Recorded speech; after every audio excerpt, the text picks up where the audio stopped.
We're going for it! Yay! Yay! Screw this. I've forgotten how we start this Oh, thing. wait. Hello and welcome to Disney Do-Overs. I'm Jill. And I'm Annabeth. And this is not the second time around recording the same podcast, right? Yeah, our audio died. So if we seem unenthusiastic, it's because we had to do it again. Because we are.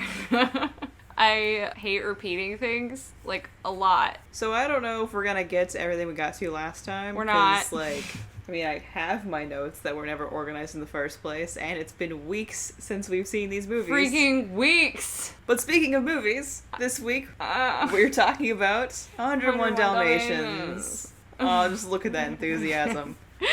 101 Dalmatians, the original animated movie, premiered in 1961. Then they did it again later. Then they in the did 90s. it again in 1996. Personally, if you want to spoilers, I think this is going to be one of the best ones. Oh, I thought you were saying spoilers because you were going to tell what the movie was about. Nah. I don't know who hasn't seen these movies. If you haven't, you're dumb. If you haven't seen these movies, first of all, what are you doing? Mm-hmm. Second of all, 101 Dalmatians is the story of a bunch of dogs. 2 dogs, depending on which adaptations you're consuming. And by adaptation, I mean the original is not like the others. But that's a book, not the movies. The movies are pretty similar. Well, the movies are about 2 dogs and their pet humans and all their puppies and this crazy lady named Cruella who steals all the puppies, and the movie's just like a caper of getting the puppies back. That's basically it.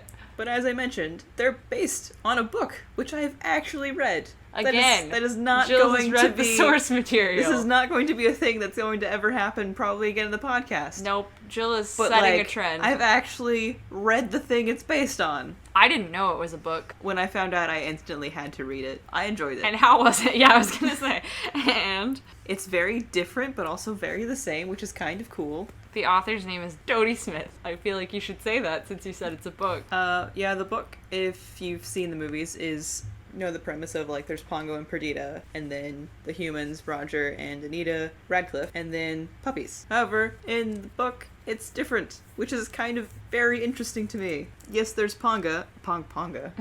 There's Pongo, the main male dog, but his wife, because it's his wife, in the book is not Perdita, it's Mrs.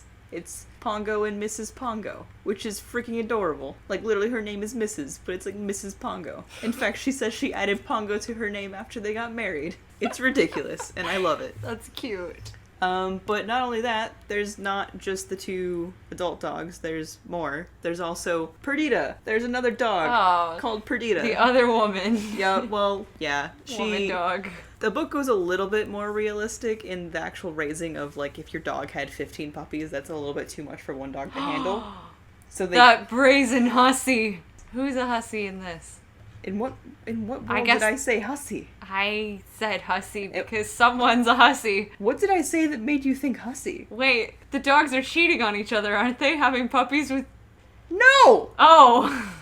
I said 15 puppies is a little bit much for one dog to handle. I thought you were going to insinuate that Pongo impregnated not only his wife, but Perdita, who in this adaptation, or in this original source text, is not his wife. No, Pongo literally only got it on with Mrs. Pongo. Thank goodness. And she had 15 puppies, which if in the real world your dog had 15 other dogs, that's a lot to handle. Yeah. It's like a human having 8 babies at once. Ugh. It's too much to feed all in one go. So they got a nurse dog to help. Oh. That's what Perdita is. Okay. Is the helper dog.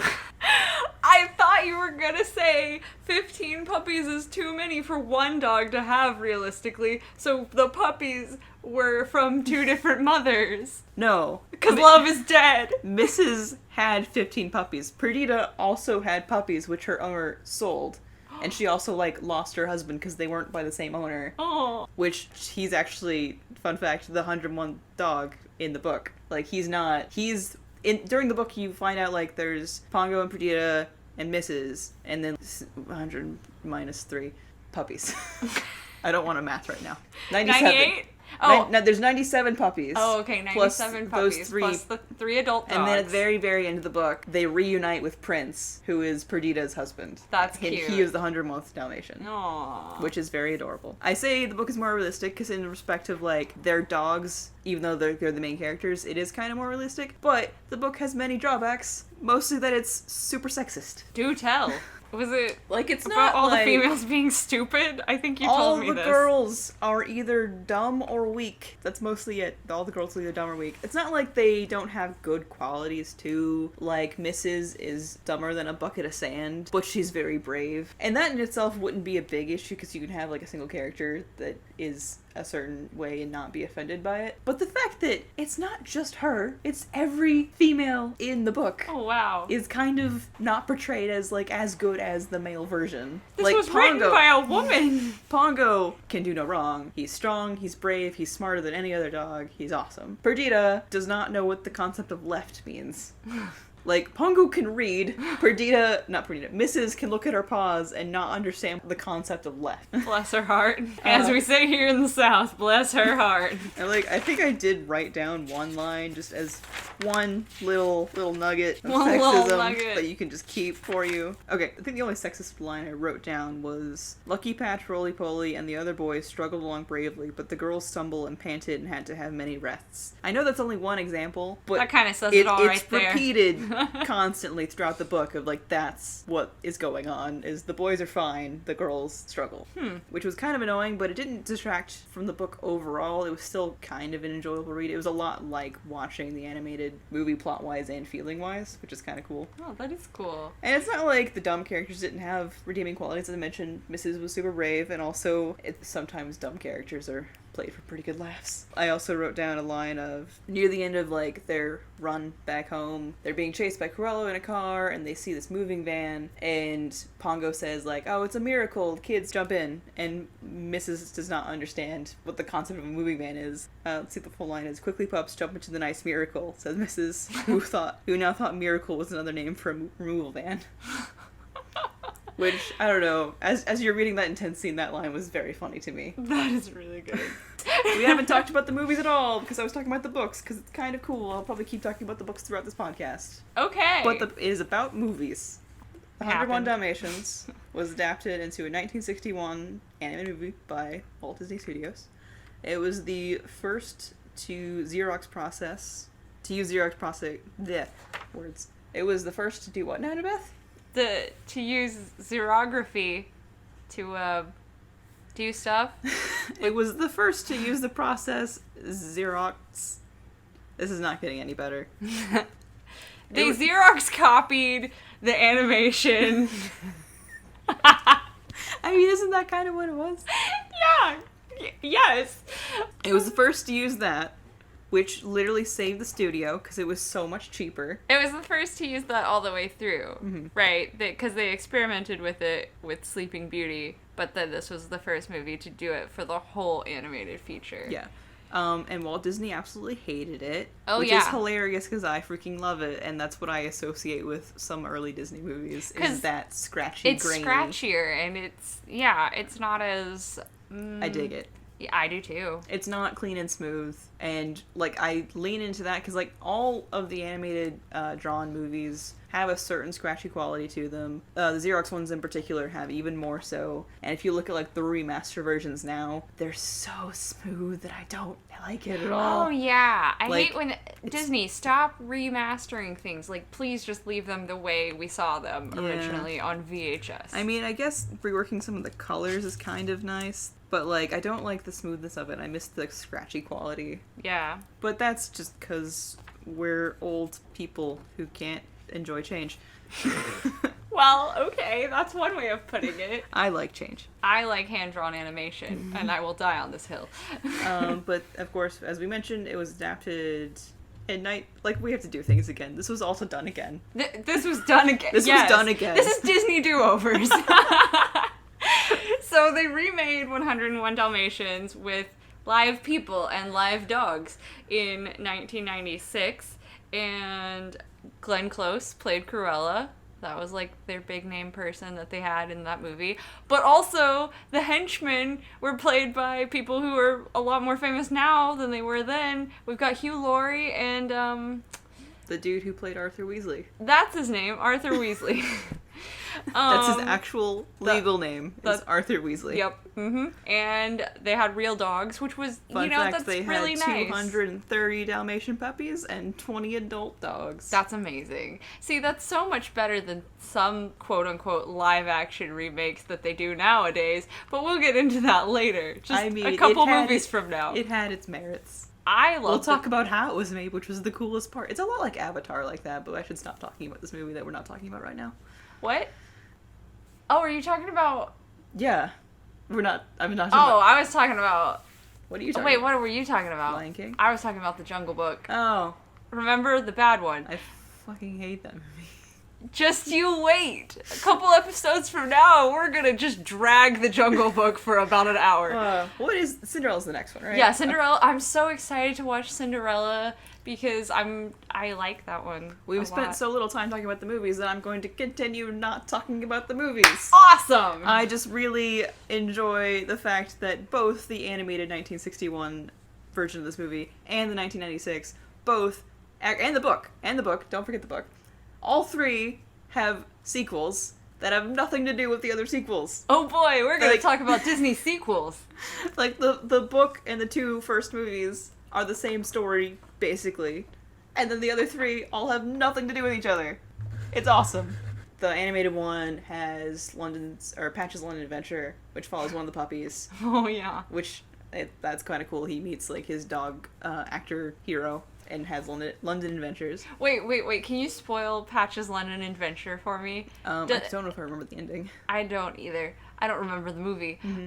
Does the dog actor hero, is he a good guy? Or is it like Never Meet Your Heroes kind of thing? I think it's that kind of movie where it starts off as Never Meet Your Hero because he's actually just an actor and not this thing that Patch thinks he is. Aww. But the course of the movie is that dog actor becoming the hero that Patch wants him to be. Oh, I want to watch this movie now. It's been many cute. years since I've seen that one, but I think that's the gist of it. And then the 1996 had a sequel. It came out in the 2000s. Early 2000s. And it was called 102 Dalmatians. Which followed another one of Pongo and Perdita's puppies, Dipstick.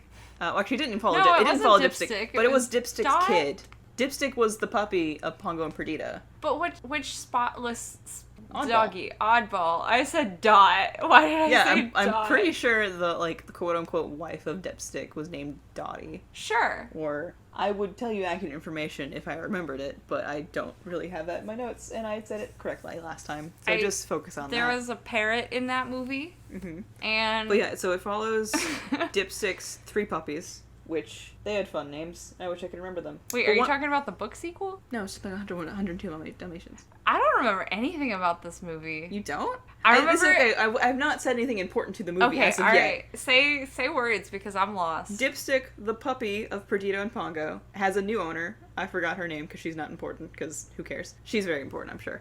But I don't remember, because I just remember... Now who's sexist? because I was going to say, I just remember what's his name. Yeah! Johan Griffith. But anyway, okay, so the story does not follow Dipstick, but Dipstick has three puppies, which have cool names, the only one of which I remember is Oddball, and she's an oddball because she has no spots. She's a purely white dog for a Dalmatian. Yeah, I thought she was the main character. I don't remember there being other dogs. There's several other dogs. There's like 101 other dogs. Thank you. And more.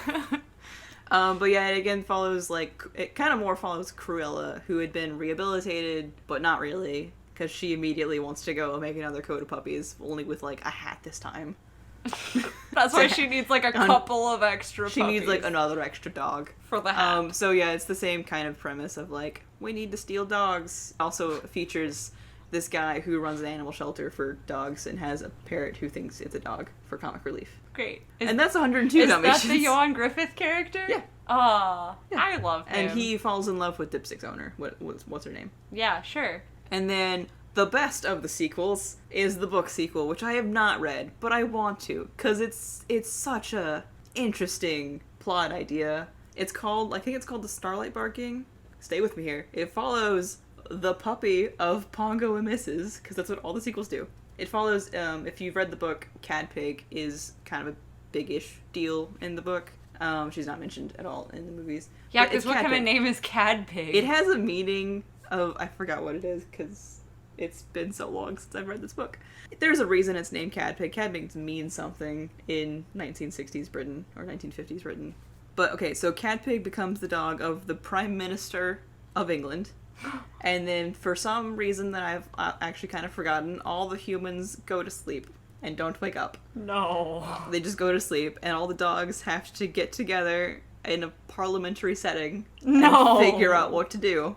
It sounds so much better than the first book. Sounds so good. It sounds ridiculous. It sounds amazing.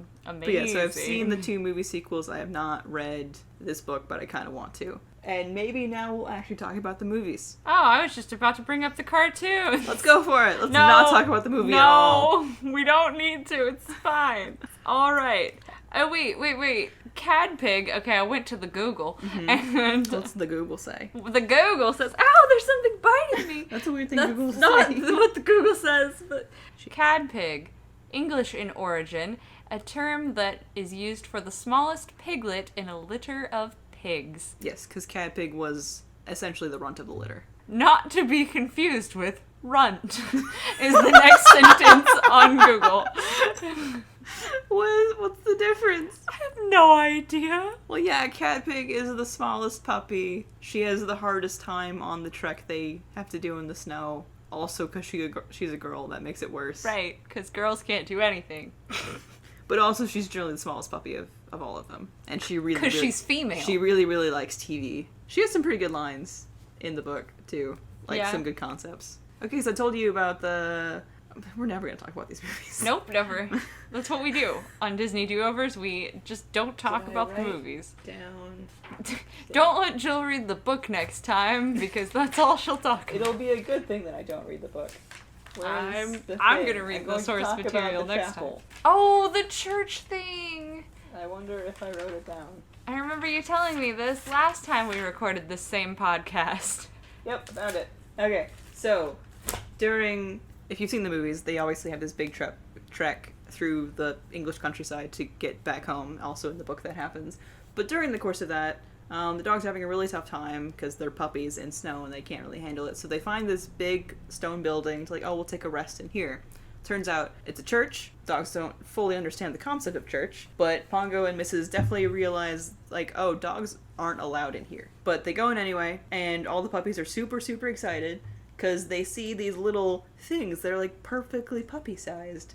And what they're seeing is, when you kneel in church, those little padded things that you kneel on, if you have that kind of church. That's what they find. The kneeling things. So they all curl up on those that are perfectly puppy-sized, and they all go to sleep, except for Cadpig, who sees this mural of, I guess it's the Nativity, or something religious, some religious iconography mural in the church. And she is, fascinated by it. She just sits and stares at it. This is the same dog that, loves TV and, has paragraphs in the book just talking about her, watching TV. And then one of the last lines in the book, it's not the last, but it's one of the last ones, after they all get back home and the Dearleys buy a TV for Cadpig, because that's cute. One of the last lines is, but during the many happy hours, the Cadpig was to sit watching it in the warm kitchen, talking about the TV.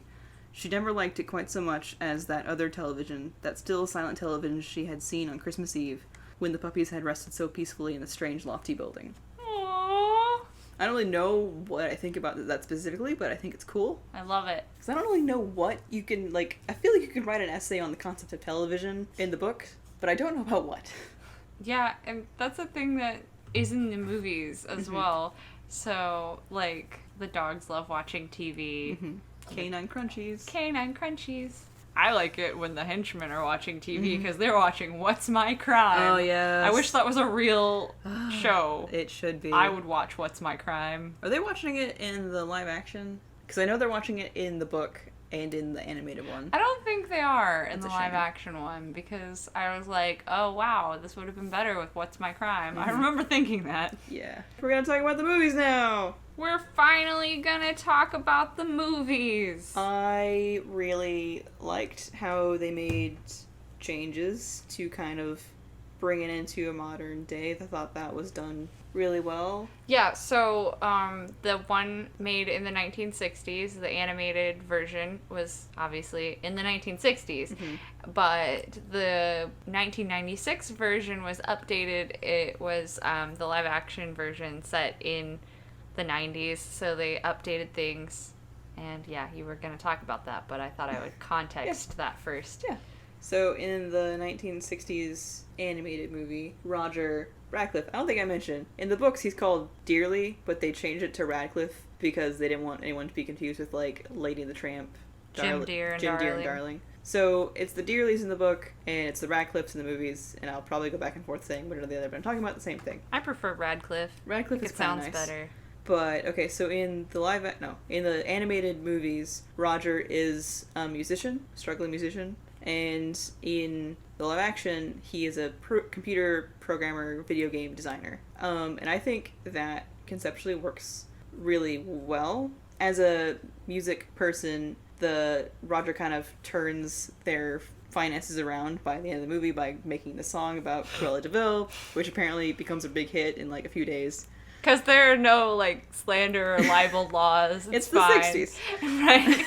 But also, can we talk about him turning their finances around? Because Roger and Anita are living the dream. If the dream includes living in London with mysterious sources of income. It's like, the 60s. They could not afford this. They could not afford, like, I'll get into how. Okay, how? So, also, but first talking about the live action, instead he's a video game designer who turns their finances around by making a hit game where the main villain is Cruella de Vil. So, fun little twist. That is fun. That's very fun. But in the books,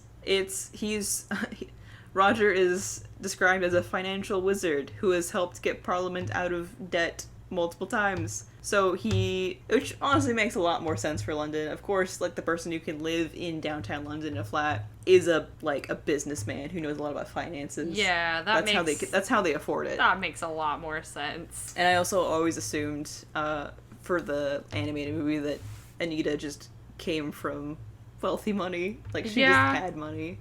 Like, maybe she's a secretary or something, but also they're both from money. They must be, because that real estate, man, even in the 60s. Yeah. Like, that's what I just noticed throughout the movie. I was like, no, you can't afford to live here. I'm so jealous of you, really, is what it is. But also an update or a change they made in live action was Anita and her job. Because we don't really, and also her relation to Cruella. In the animated movie, we don't really know what she does for a living, if she does anything. And her relationship to Cruella is they were college friends, or at least college classmates. I don't think anyone could really be friends with Cruella, because she's a lot. Well, she said school friends. I don't know if she said college friends. I would assume school friends meant college. I mean, maybe. I don't know why I assume that, but I do. But in the live action, she is instead a clothing designer who works for Cruella. So instead they have that boss-employee relationship, but the supposedly, like, close-ish kind where they talk, but also Cruella's a terrible person, so not too close. Yeah. And you had a big spiel about Anita being her own woman and doing whatever she wants, so go ahead. So in the live-action movie, Anita is talking to Cruella, and she's saying something about, like, oh, if I meet someone, and it doesn't work out with our plans, I may not, stay and work here forever. I've considered working from home, and that sort of thing. And Cruella is all like, oh my gosh, don't, throw away your future if you meet a man, and blah, blah, blah, very like, oh, that's what an empowered woman would say. But I like that Anita is just like, you know what? I'm going to choose my own happiness because I'm the real feminist in this movie. And that doesn't necessarily mean not working, because through the course of the movie, she thinks she might come back to work, but she doesn't know yet. Like, she enjoys what she does, but she also wants to have a husband and a family, and it's one of those things where it's like... Know what you want. When you listen to what Cruella is saying about, like, don't give up all your dreams and your hard work for some dude, I'm like, yeah, Cruella's right. The evil crazy lady's right. But then, because Anita wants what she wants, that's what's important to her making her own life decisions. Mm-hmm. So it's nice that this movie from the 90s got that, like, actual feminism under the layer of superficial feminism. Minor differences between the movies that I feel like are worth mentioning, because why not? I personally liked when Roger got rid of Cruella better in the animated movie, because he's a lot more passive-aggressive, and it's fantastic. Like, instead of, like, kind of standing there just kind of nicely taking whatever Cruella says to him, he's, like, playing music super loud, like, just kind of trying to get her to leave. It's like, yeah, you do that. Yeah. I liked that. I like that. I love Roger and Anita. Power Goals. Most underrated Disney couple ever, but they are goals. Another minor difference, which I think is not important, but makes everything make a lot more sense. In the live-action movie, I never thought it made any sense that people are not going to come for these dogs that have been stolen. Because it's said that the other 99 or however many were more or less, they're all stolen. It's a rash of, like, puppy stealing. Yeah. Whereas in the animated movie, it's, like, said by one of the other puppies, like, no, we're bought and paid for. That's why no one comes for them, is because they weren't stolen, they were purchased. Yeah. The Pongo and Perdita puppies are the only ones that have been stolen. Yeah.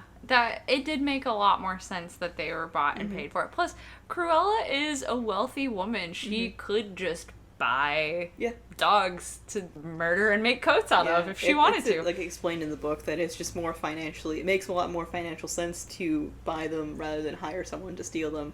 Except in the case of Roger and Anita's dogs. I don't know if that was a personal thing or what. I think it was personal. Yeah. And then, well, in the live action one, Cruella is much more of a animal thief, because there's the news report at the beginning about a tiger going missing from the zoo. I liked that. Yeah. I think that was a good addition. That was. I liked I don't remember why. Because it was like foreshadowing, I guess. That's why it was good. It was good foreshadowing. It's also like even more legit reason for she should go to prison. Right. It's like not that dog stealing, property stealing is not good enough, but also she stole an exotic animal from a zoo to kill it. It also shows from the very beginning of the movie what she's capable of, because that's like a big deal. You can't just easily steal a tiger. I don't know if I mentioned, but also all of the fur that's not on an animal in the movie is all fake. Yeah, that's good. I just wanted to say that. I'm glad that they had fake fur in a movie about an evil woman who kills animals for their fur. Yeah. That would be ironic. Other minor differences, which are also kind of funny. I think it's just a book difference. In the book, I think it's like the final, like, we're gonna buy a house for all these dogs. It's called the Dalmatian Dynasty. Oh, gosh. Whereas I think in both movies, it's called the Dalmatian Plantation. I know it is in the animated one. I don't remember if it's I think in the live action one, it's just a hideous spotted house, and I wanted to call English Heritage on these people. Just like, someone help this house. They painted an old country home polka dot. You don't do that! And Beth is personally offended. I am so offended. I love English country houses, so we're just gonna establish that now. Oh, also, can we talk about Hell Hall? Yeah. We need to talk about Cruella and Hell Hall and how Hell Hall was actually owned by Cruella, and it's her family home. It's her family home. Her old rundown estate that, like, oh no, in the animated one, I was just like, why has this old beautiful country home fallen into such disrepair? And I just want to know the history of Hell Hall and hashtag save Hell Hall. Someone, again, call English Heritage, call the National Trust. We can restore this. Background from the book is it's from Cruella's family, and they just are all not good people and just kind of let it go to waste. But, like, she's rich. She doesn't live there, though. She lives in London. I mean, okay, if I were rich, I'd live in London, too. But not if I had a beautiful country estate. She and doesn't also, care if about she's anything rich, but fur. Why can't she have both be nice places? She spends all her money on fur. Okay. In fact, she is married to a skinner. Or a furrer, or whatever they're called. A furrier? Is that what it's called? Furry. She's married to a furry. She is a furry. But he's described as really timid in the book. He reminds me a lot of, like, how you would describe Alfonso in the live action movie. Her butler dude. She had a butler? The guy who brings her tea that's really shaky. I don't remember. In the very beginning of the movie, where, like, she yells at him to bring tea into Anita. Oh, okay. He's also a bigger prominence in the 102 Dalmatians. Like, he has, like, more speaking lines. Oh, okay. He gets more redemption. Not that he was ever a bad character. Oh yes, punish the servants because they didn't do anything about their evil master. We'll get to that when we do the Beauty and the Beast episode. But other changes that I was not so keen on is the fact that Skinner exists. Oh yeah, he was kind of... I mean, he wasn't... He was just there. He was kind of there to be the actual scary thing. Because in the animated movie, like, yeah, Cruella is a devil woman. You should be afraid of her. She is very crazy. Whereas in the live action, it's really fun to watch Glenn Close. Yeah, it was Glenn Close having fun. Yeah, she's evil, but she's fun to watch. And she's kind of more comical. Oh, whereas Skinner is scary. I'm gonna veer off track. Go for it. Because Skinner was a boring character anyway. Yeah. Not that what you were saying was boring, just while we're talking about Cruella and how she's evil and fun, I just want... Okay, so for those of you who don't know, Disney is making like another live action thing to do with this. They're making a Cruella de Vil movie starring Emma Stone. And that's what I want out of this movie. I just want Emma Stone having fun being Cruella, just like Glenn Close did. Yeah. I just want... I don't want to like her though. I want to like Emma Stone. I don't want to like Cruella because she kills dogs. Yeah, they can't just go all Maleficent on this movie, even though I bet they'll try. Well, but it was different like, with Maleficent. I can never say that. Maleficent? That one. It was easier in that one because in her original movie, like, yeah, she's evil, but you can like take a historical context from like not being invited to this important like royal event and like actually being offended by it. Yeah. I thought that was kind of cool. Yeah, I did like that she was just like she's being a little really extra petty and evil because she's petty in the animated. And also she's like a fey creature. It makes sense for them to like take a little slight and make it over exaggerated. Yeah, but that's Maleficent, which we'll do an episode on. Eventually. Point being, Emma Stone cannot be like Maleficent of Cruella de Vil. Like, this movie cannot be that because Cruella de Vil kills or wants to kill puppies. You can't redeem a puppy killing villain. You just can't. I wonder if they're gonna try. No, they're gonna try and I'm gonna hate it. It's all a misunderstanding. She never wanted to kill any puppies. I don't know. I feel like, because it's gonna be a prequel, so it's gonna be like, what made her so crazy? And if you don't think puppy killing is enough, in the book she also has a pet Persian cat that has kittens and they aren't good enough. So she drowns every litter this cat has. So the book gets a negative cat score, and I hate it. Yeah. It has a lot of dead cats. That you never actually see. That's terrible. And the Persian cat that she owns runs away and like gets adopted by Anita and Roger. So it has a happy ending. Good. Also, I forgot to say how great the costumes are in the live action one. I mean, we talked about how they're not real fur, which is good, but beyond that, they're just beautiful and really, really nice. Forget if I looked up whether it won an award for costuming, but it should have because it was good. But let's talk about the more movie thing. I think the part with the almost dead puppy in the beginning when it's getting born is a lot better done in the animated movie because it's a lot more suspenseful. Yeah. Like that ticking noise like actually gets you worked up. Yeah. Whereas it's just kind of magic petting that makes the live action one suddenly alive. Yeah, it doesn't help that it's live action, so you expect it to be a little bit more realistic because these are real people and real dogs. In the animated one, like Roger's like going at it, like rubbing its back to like try and like get some blood flow going. Which I guess is how you rescue a dying puppy? I mean, it can be. It is. It's kind of like, if you're like vigorous enough, you're also kind of working its heart and its blood flow, and like that could be what's wrong with it, or could be some other things. Okay, or it's magic petting. But yeah, Roger in the live action was like, gently pet the sad dead puppy. Oh, it's alive. It's a miracle. Oh, gosh. Come along, children. Jump in the miracle. So let's talk about the meet cute. They're both real good. They're so cute. Roger and Anita are now my favorite Disney couple. They got a good meet cute. Yeah. So in the animated one, there's that iconic scene of the dogs tangling Roger and Anita together in their leashes, and then they fall in the pond. And they just start laughing. Yeah, it's so cute. It's so stinking cute. Yeah, it's really cute. And in the live action one, it's surprisingly almost just as cute. Mm-hmm. Really cute. It's a longer, like, more drawn-out chase scene where Pongo is, like, he sees Perdita and he's like, no, we gotta go get that pretty girl. Mm-hmm. And then, yeah, so he drags Roger along, and there are, like, lots of nice little snippets of places in London, which I enjoyed because London. But, there's the part where, what happens? Why is there a mix-up with the dogs? I mean, because they both have Dalmatians. Well, okay, so they're chasing them on the bike. Pongo makes a turn, the leash snaps, he gets away, and the bike keeps going into the lake. So Roger is, separately from Anita, thrust into a lake and is soaking wet, and has to, like, then trudging, drag his, like, almost broken bike over to where Anita is now playing fetch with Perdita, and Perdita runs off to get the ball, and Pongo comes up next to Anita, and then Roger thinks Perdita, the farther away dog, is Pongo. So he gets, like, and grabs her. He grabs Perdita, and then Anita just, like, thinks that Roger is stealing her dog, so she starts hitting him with her purse. It's full of bricks. And it's adorable. It is very cute. It's such a good rom-com meet-cute kind of moment. But anyway, so, like, that's where they meet, and they, like, kind of laugh off the assault and stealing of dogs. Because they realize there's a mix-up, and he takes his dog, and she takes hers. And so Roger and Pongo start to bike off, and Perdita and Anita start to bike off, but then Perdita is like, nah, I'm gonna go get that man, he's sweet, she's thirsty. So then Perdita takes off and pulls Anita on her bike, like on a really long, fast bike thing, and then through the course of that, Anita goes on the pond also, separately. And then you cut to a scene later where, like, it's Roger and Anita, I'm guessing at probably Roger's place, and they're, like, warming up by the fire after, like, being in this cold pond.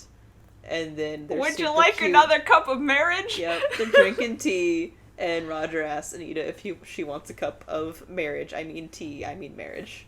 And then they get married! It's cute. It's adorable. I love it. Mm-hmm. So both solid, good meet cutes. Both are good meet cutes. The live-action one's a little drawn out. So I think it's better because it's more drawn out. Also because Cup of Marriage. Cup of Marriage is the best. Cup of Marriage is adorable. Mm-hmm. But I do prefer them getting tangled up and going into the pond together in the animated one. Iconic. That one's iconic and adorable. And also I've seen people recreate that in engagement photo shoots that are freaking precious. I have realized if I ever marry a guy named Jack, I'm going to demand that our engagement photos are the nursery rhyme of Jack and Jill go up the hill. I want you to marry a man named Jack so bad now. Just for those... I'm doing your engagement photos, right? Maybe. But anyway, so... Ouch, Jill. I'm not good enough. Main characters. Main characters. We're talking about main characters. And by main characters, I am just talking about Pongo and Perdita. Well, yeah, they're the main characters. The difference between the live action and the animated one is in the animated one, Pongo and Perdita are definitely the main characters, whereas in the live action, none of the dogs speak, so you get a lot more talking from Anita and Roger, and a lot more story from them, whereas it's just good dog training for the dogs. So it's kind of like you got the main characters being humans in live action, the main characters being dog in the animated one. Not quite, but like because of that difference, the dogs have a little bit less agency, I guess, in the live action one, whereas they're a lot more, like, they do a lot more story-wise stuff in the animated one. Yeah, it really helps that they talk in the animated one. They're much more characters. Yeah, like their characters are actually existing. Like, not only expanded upon, they exist. Yeah. But that dog training in the live action is so good. Yeah, like, really good dog training. Yeah, there's some, I'm pretty sure there's some CGI in but not there, much. and there's only one bad CGI, and that's like the dog slide. But all the rest of it, I don't know if there's like a lot or a little, but like there's a specific look that Pongo has, I think, when his like puppies are getting born. Oh, when he like raises an eyebrow. I'm assuming that's like altered with some kind of computer thing, because otherwise that dog should get an Oscar. Yeah. Because that's real good. Like the CGI, if it's there, which I'm sure it is really well done. Like it looks kind of realistic, even though it's obviously not, because the dog's not going to raise its eyebrow at you. Yeah. Like, and the dog training is also really good. Mm-hmm. It's done really well. Yeah. We need more like animals doing animal stuff. Part of the appeal of this movie, I think, is just how well the dogs are trained. Like, even if you aren't that into the story or whatever, like, you're still impressed by how well the dog actors are doing. Which, I mean, I liked the story too, but I was just like, dang, those are some good dog actors. We could compare the villains, both Cruella and Jasper and Horace. Yeah. Well, we kind of talked about Cruella already. Yeah. Well, we didn't say. Well, I guess we could say roughly like which one we think is better for each of these things. Yeah. But so far, I'm like tied on both. So tied on the meet cute and kind of tied on the. No, I guess more animated kind of wins more on main characters. On the main characters, yeah, because the dogs. I mean, because Roger and Anita have their own like characterness. Yeah. But all the dogs do too. I mean, not all the dogs, but the important dogs. And then the animated one also has like the horse and the other dogs that help them, and the cat who's like the live action also has those side characters. They aren't as like because the Airedale is in there a lot. That's true. Which Jill knows all the dogs. It kind of takes the place of Sergeant Tibbs, the cat. Yeah, Sergeant Tibbs the cat is like the biggest hero in the whole movie in the animated one, and I'm not just saying that because he's a cat. He just like does all the stuff. Mm-hmm. I mean, the Airedale does in the live action one. He takes. I forgot which dog it is. There's one puppy that gets separated, and he like takes Rolly, that dog I think. No, it's not Rolly. It's not Rolly? It's Whizzer. Whizzer.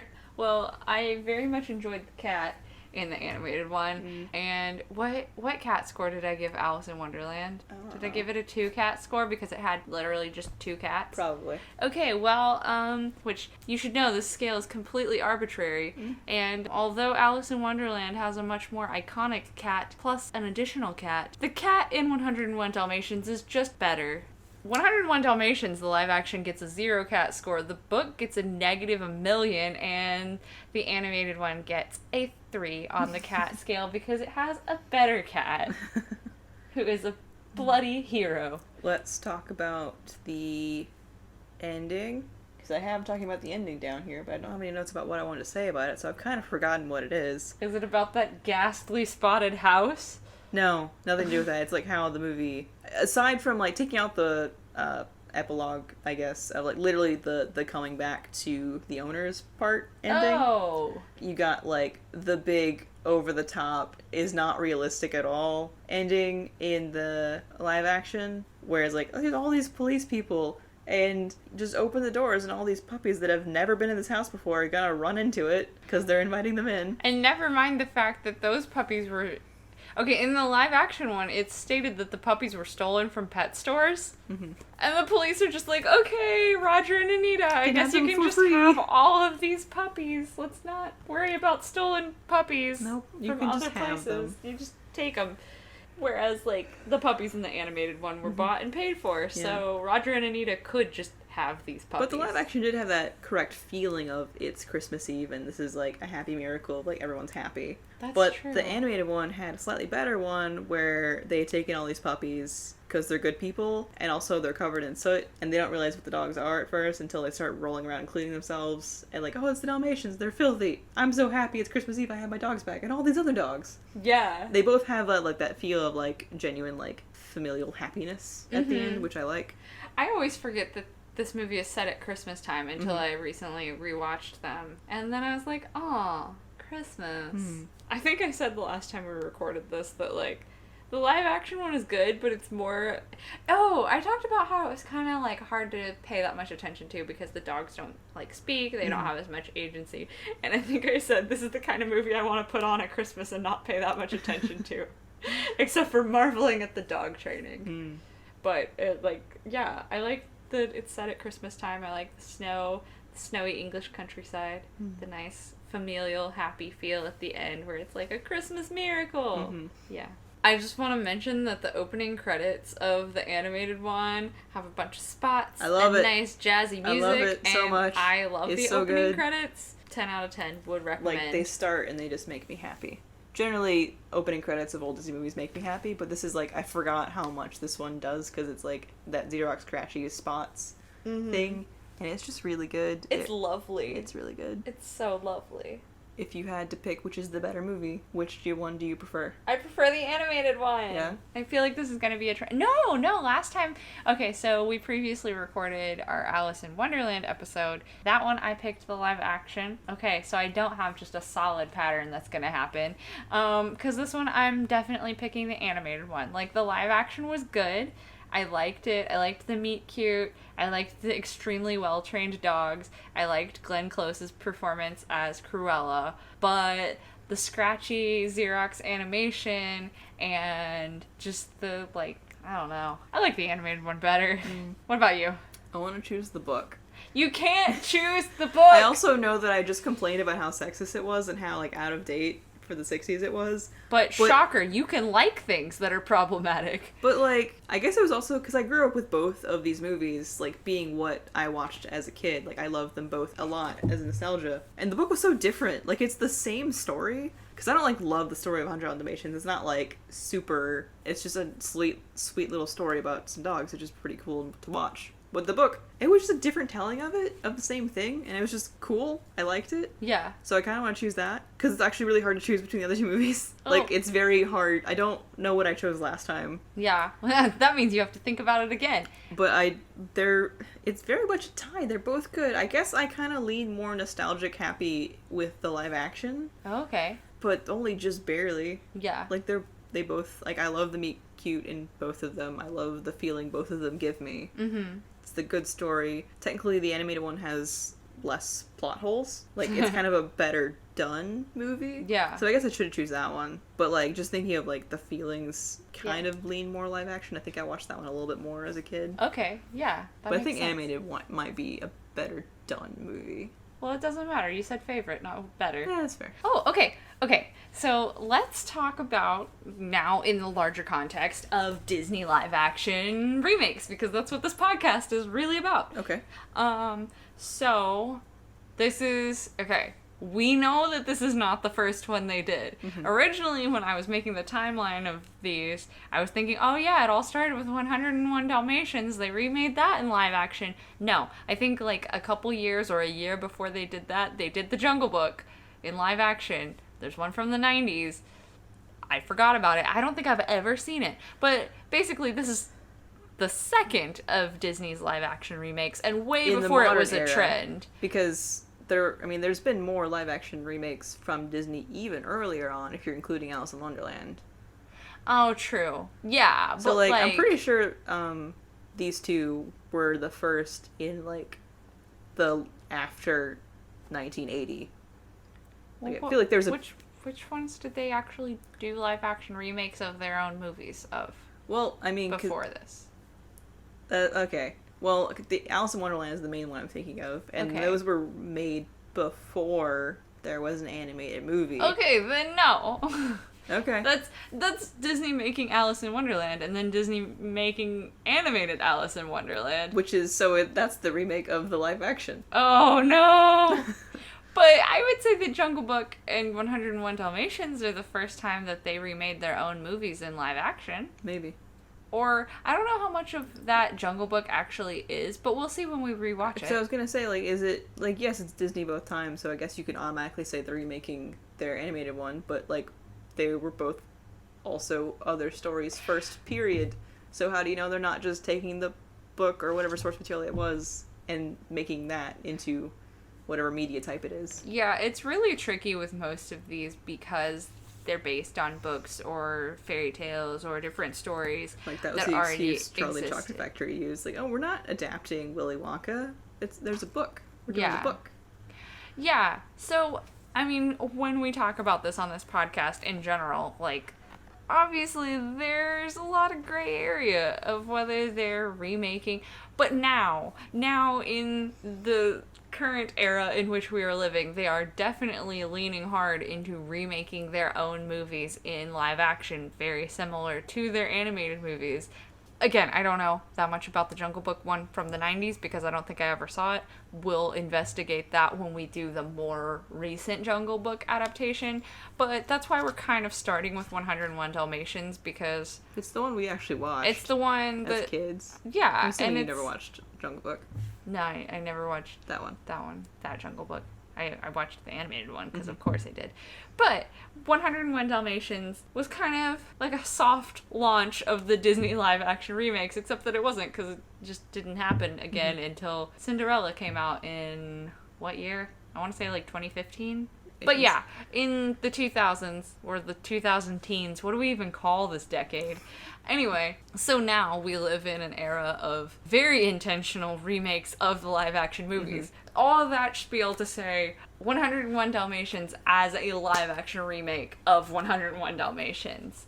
Let's talk about that. I think as a live-action remake of one of Disney's classic animated movies, 101 Dalmatians does enough things differently from the animated one while still sticking really, really close to the plot of the animated movie that it's still entertaining to see that there are some differences. I like that we talked about this in the beginning, but I like that it updates like for the modern day instead of just, they could have set it in the 60s. It could have been a period piece set in the 60s. Mm-hmm. But they didn't. They set it in the 90s. So it's that kind of changes that they make to tell a slightly different story that I think might be lacking in some of the current ones that just try to stick as close to... They got a little bit creative with it, although both 101 Dalmatians movies are very similar to each other. Yeah. Like, it's really similar. So I'm not saying... Same thing. Yeah, it is the same movie. But they tweaked it some. Mm-hmm. They changed it around a little bit. Just, like, barely a little bit. Okay. Ways. Yeah, they did some good things. It's still very, very similar. Mm-hmm. But they were at least a little creative and a little adventurous, which you can't do with all of them because you can't just, like, change the time period or the setting for some of these. But in this one, I'm glad that they did something just, like, a little different, which was nice. Although, I mean, who doesn't want London in the 60s? I know I want London in the 60s, but the 90s were good, too.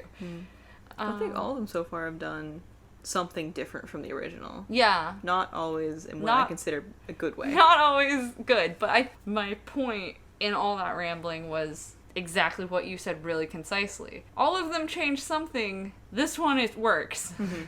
Because it's not like making it better than the original, it's just making it something different than the original and not making it outlandish. But also staying true to, like, the feeling. Like, the changes they make don't really take away from the game designer versus musician are different things. Yeah. But they mesh well. Right, yeah. Because people watching 101 Dalmatians, the animated one in the 60s, it was modern day to them. So it makes sense that they made it modern day for the remake, too. I liked that. But yeah, that's the kind of little change that makes it feel fresh and not just like a regurgitation of the animated movie because nostalgia makes money. So I liked that. Good well, words. You can argue, I mean, we'll get to these in the other movies, but not all the changes made in the other movies were the reasons those movies were bad. No, but some of those movies made changes that made the movie worse. But we'll get to those. We'll get to those next time on Disney Do-Overs! And do-overs and do-overs and do-overs.